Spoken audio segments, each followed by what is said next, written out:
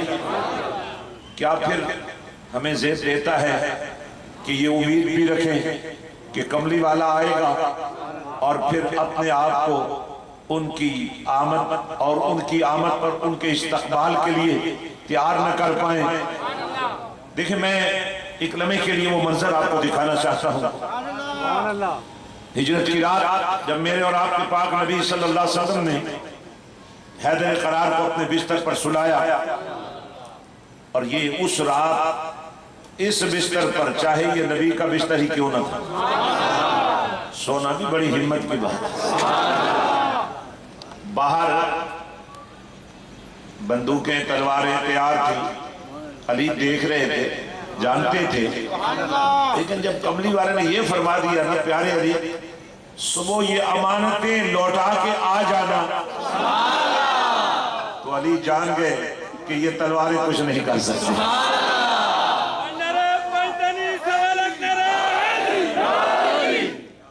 اگر ایک ایک کے نعرے کی بجائے آپ سب نعرہ بن جائیں تو کیسا رہے گا؟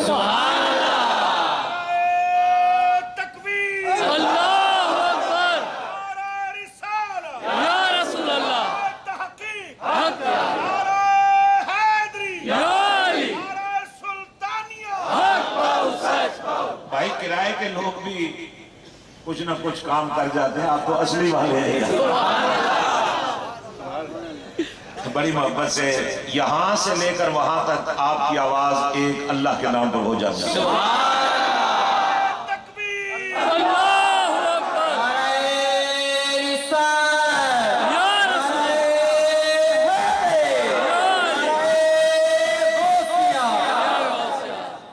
حضرت میں وہ منظر آپ کو دکھانا چاہ رہا ہوں۔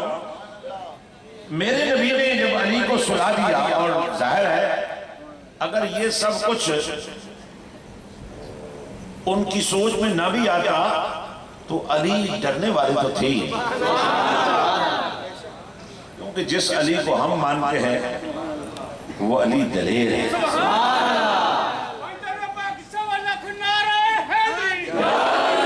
سنیے، غور سے سنیے، ہمارے پاس وقت محدود ہے، اس تھوڑے وقت میں ہم نے باتیں بہت ساری کرنی ہیں، اس لیے میں چاہتا ہوں کہ آپ اسی دوران میں تیار ہو جائیں۔ منہ ویسے بھی ہر وقت ہلتا ہے، آج تو ضرور ہلتے رہنا چاہیے، اور یہی عادت اچھی رہے گی، یہاں ہلتا رہے، باہر جا کر اکثر بند رہے، کہ کسی کی غیبت نہ ہو سکے، کسی کا گلہ نہ ہو سکے، کسی پر الزام تراشی نہ ہو سکے، کسی پر تہمت نہ لگ سکے، کسی کی عزت نفس پامال نہ ہو جائے، کسی کا گھر برباد نہ ہو جائے، کوئی کنگال نہ ہو جائے۔ اپنی نظر پہ بھی کنٹرول رکھو، اپنی زبان پہ بھی کنٹرول رکھو، اپنے دل پر بھی کنٹرول رکھو، تاکہ ایک مرتبہ پھر آپ اس امت کے وہ امتی بن کر اپنے نبی کو خوش کر دیں جس کا جینا اور مرنا اپنے نبی کے لیے۔ حضرت وہ منظر میں آپ سے عرض کر رہا تھا کہ پیارے علی بستر پہ سو جاؤ، یہ کہہ کر کملی والے آقا چل پڑے، اور سوچو اگر علی بھی ساتھ چل پڑتے، ساتھ لے لیتے نبی، اور جو مٹھی پھینکی تھی جس سے کافر اندھے ہو گئے تھے، تو جب نبی کو نہیں دیکھ سکے تو علی کو کیسے دیکھ سکتے؟ لیکن کچھ فیصلے ازلی ہوتے ہیں کہ ایسا ہی ہونا ہے۔ ہمارا دین مفروضوں پر نہیں بنا ہوا، یہ اس کی پسند پر بنا ہوا ہے۔ یہ چل پڑے، کافر اندھے ہیں، دیکھ رہے ہیں مگر کچھ نہیں دیکھ رہے۔ جو منظر میں آپ کو بیان کرنا چاہتا ہوں اس کے لیے آپ تیار نہیں لگ رہے ہیں مجھے، افراد زیادہ ہیں، آواز بہت تھوڑی ہے۔ بیویوں نے اگر گھر پوچھ لیا کہ آج کیا کرنے گئے تھے، کچھ کہنے کے قابل تو ہو جاؤ۔ جی حضور، میں یہ عرض کر رہا تھا، کملی والے آقا جب پہنچے نا صدیق اکبر کے دروازے پر تو صدیق اکبر دروازہ پکڑے کھڑے تھے انتظار میں. کملی والے آقا نے فرمایا پیارے ابو بکر کس نے تمہیں بتایا آج رات اس وقت میں آ رہا ہوں؟ کہا کہ جب سے آپ نے ہجرت کی رات کا تذکرہ کیا ہے نا اس کے بعد ابو بکر نہیں سوچا.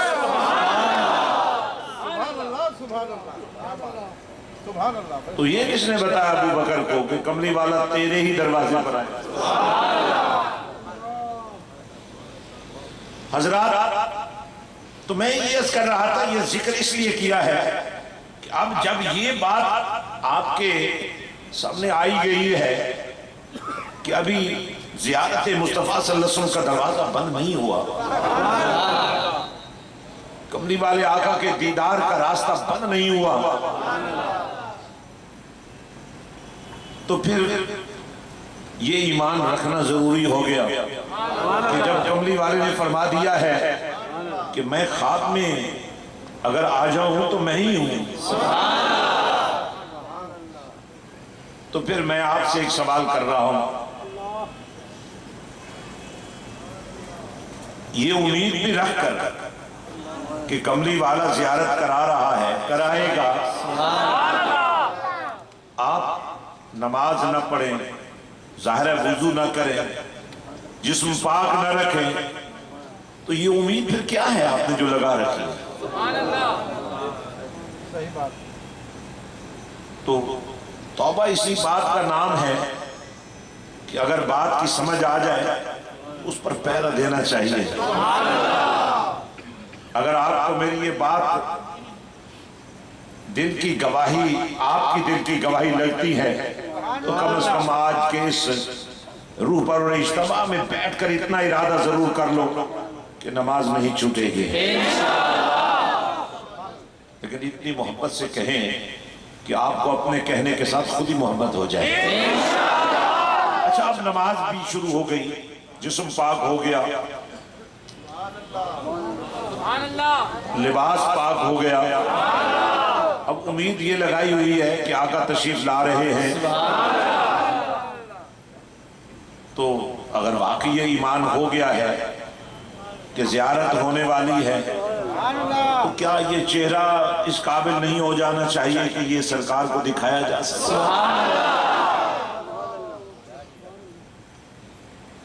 کیا وہ چہرہ جس پر یہودیت کا رنگ ہو، جس پر نصرانیت کا رنگ ہو، وہ چہرہ جس پر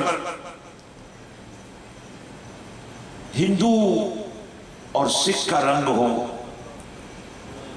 کیا وہ چہرہ دکھایا جا سکتا ہے سرکار؟ اب جب یہ امید لگ گئی،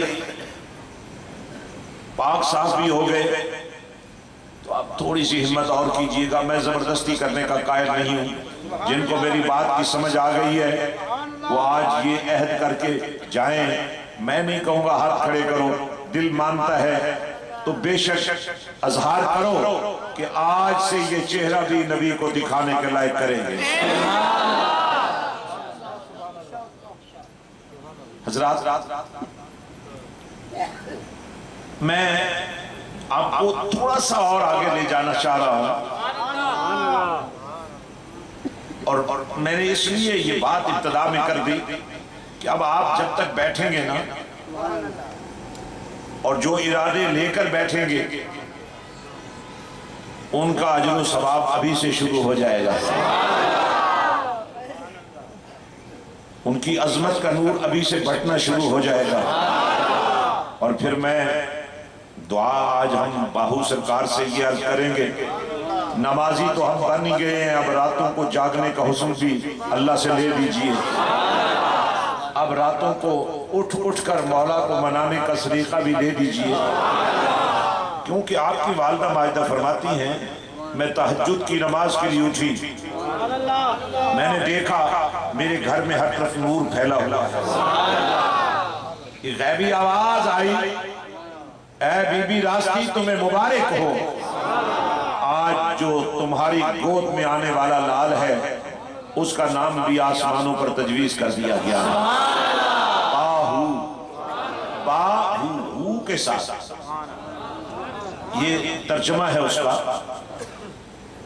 اور کہتے ہیں کہ جب آپ پیدا ہوئے نا صبح کو، اب جو دائی آئی آپ کو سنبھالنے کے لیے، ہندوؤں کا علاقہ تھا، ہندو تھی، آپ کا چہرہ دیکھا، ہو کی تجلیوں کو دیکھا، کلمہ پڑھ لیا، اور پھر یہ کیفیت تھی جس گلی سے آپ گزر جاتے تھے، اگر کافر دیکھ لیتا تو مسلمان ہو جاتا، فاسق اور فاجر دیکھ لیتا تو توبہ کر لیتا۔ اور یہ وہ کیفیات ہیں، ان کا تعلق نسبت رسولی سے ہے صلی اللہ علیہ وسلم۔ یہ سارا حسن نسبت رسولی کا ہے صلی اللہ علیہ وسلم۔ تو میں ترتیب عرض کر رہا تھا، مخلوقات میں انسان عزت والا، انسانوں میں مسلمان عزت والا، مسلمانوں میں ایمان والا عزت والا، ایمان والوں میں متقی عزت والا، اور متقیوں کی عزت۔ اب ترتیب یہ نہیں چل رہی کہ متقیوں سے آگے نبی ہیں، نہیں، نبی کے پاؤں کی ٹھوکر سے تقویٰ بنتا ہے۔ میں اس کی ایک مثال دینا چاہتا ہوں۔ نبوت کے قدموں کا حسن دیکھیے، نبوت کے قدموں کا حسن دیکھیے، جو نبی، میں اپنے نبی کی تو ابھی بات ہی نہیں کر رہا ہوں، جو نبی جب آیا، جہاں آیا، اس کے قدموں کے نشان آج تک بتا رہے ہیں کہ یہاں سے نبوت کا حسن گزرا ہے، اور وہ اتنا گہرا ہے، وہ رنگ اتنا گہرا ہے کہ آج تک اترا نہیں۔ اللہ کے جلیل القدر نبی جناب سیدنا اسماعیل علیہ السلام والا نبینا تپتے صحراؤں میں، تپتی پہاڑیوں کے دامن میں اماں جان کی گود ہے، اور جناب اسماعیل ذبیح اللہ کہ نبوت کا حسن معصومیت ہے۔ ماں نے کعبہ کے زیر سایہ بیٹے کو لٹایا اور پانی کی تلاش میں چل پڑی، صفا سے مروہ، مروہ سے صفا۔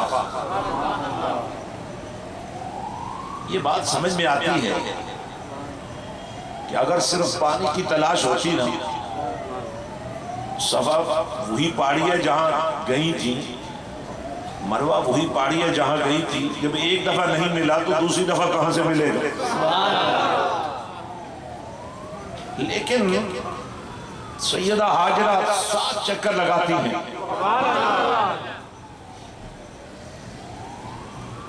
اور 7 چکر لگا کر جب واپس پلٹتی ہیں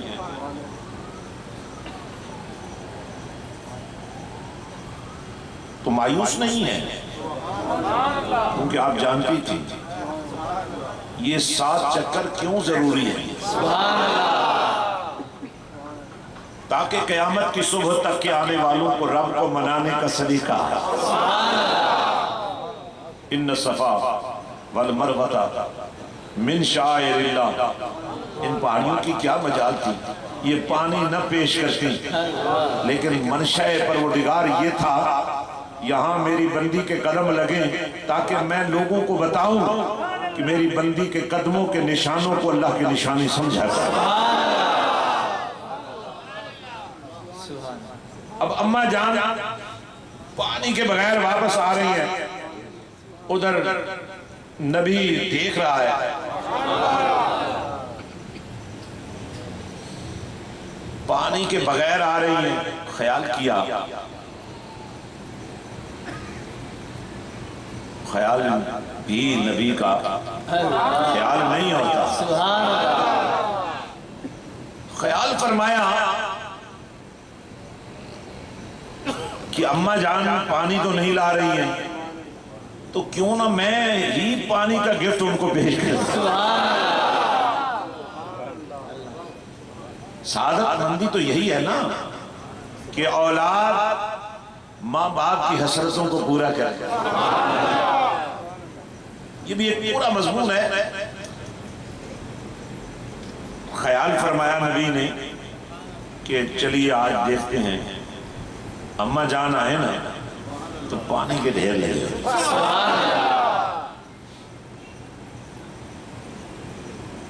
نبی نے بس ایڑی کو ایسے ہی ہلا دیا۔ ظاہر نبی کی ایڑی تھی، زمین کی کیا مجال تھی کہ اس کو سمجھنا،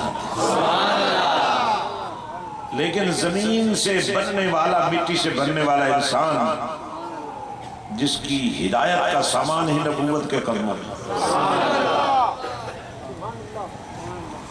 اس کے دعووں کی کیا حقیقت ہو سکتی ہے؟ جس نبی کے قدموں کی خیرات ہدایت ہے، اس نبی کے ذکر سے معروم ہے، اس نبی کے نام سے محروم ہے۔